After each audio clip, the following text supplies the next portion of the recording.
சரியா சார்? நீங்க கல்வி மாநில பட்டியல் இருக்குது, நீங்க ஒரு திட்டம் போடுறீங்க, ரெண்டுலயும் இருக்கு சார், பொதுப்பட்டியல் தான். இல்ல இருந்தாலும் இப்ப சமக்கிர சிக்ஷா இருக்கு, நீங்க அந்த திட்டத்தின் கீழ நீங்க ஒரு 40% 60% நாங்க தரோம், 40% நீங்க செலவு செஞ்சுட்டு 60% கொடுங்க அப்படின்னு நீங்க கேட்டீங்கன்னா கட்டாயமா மறுக்க போறது இல்ல. நீங்க அதை செலவு செய்ய தயாரா இல்ல, செலவு செய்ய உங்ககிட்ட பணம் இல்ல. எதை வச்சு ஆய்வு பண்ணீங்க? இல்ல இல்ல இல்ல எதை வச்சு ஆய்வு பண்ணீங்க? இல்ல இல்ல இந்த ரீசன் தவறான தகவல். இது புதுசா ஸ்போக் பர்சன், பாஜக ஸ்போக் பர்சன் பேசுறாரு, அமைச்சர் பேசுறீங்களா? ஆபீசர் ரெக்கார்ட் இருக்கா? 2023 இல்ல இல்ல மன்னிக்கணும், இது காரணமா? இல்ல உங்க அமைச்சர் இது காரணம் சொன்னாரா? இல்ல இல்ல உங்க அமைச்சர் இது காரணம் சொன்னாரா? பேசி முடிச்சறேன். சரி, அவர் தவறான தகவல். இது ஆதாரம் கொடுக்கிறேன்.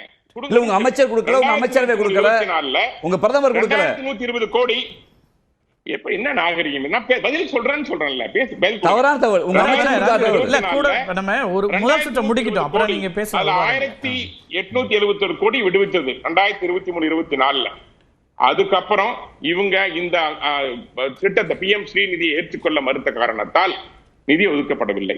ஒரு திட்டத்தை ஏற்றுக் கொடுத்து மறுத்துவிட்டு, செயல்படுத்த மறுத்துவிட்டு, நீங்களும் பங்களிப்பை கொடுக்க மறுத்துவிட்டு, நீங்கள் நிதியை கொடுங்கள் என்று கேட்டால் எப்படி மத்திய அரசு நிதியை கொடுக்க விடும்?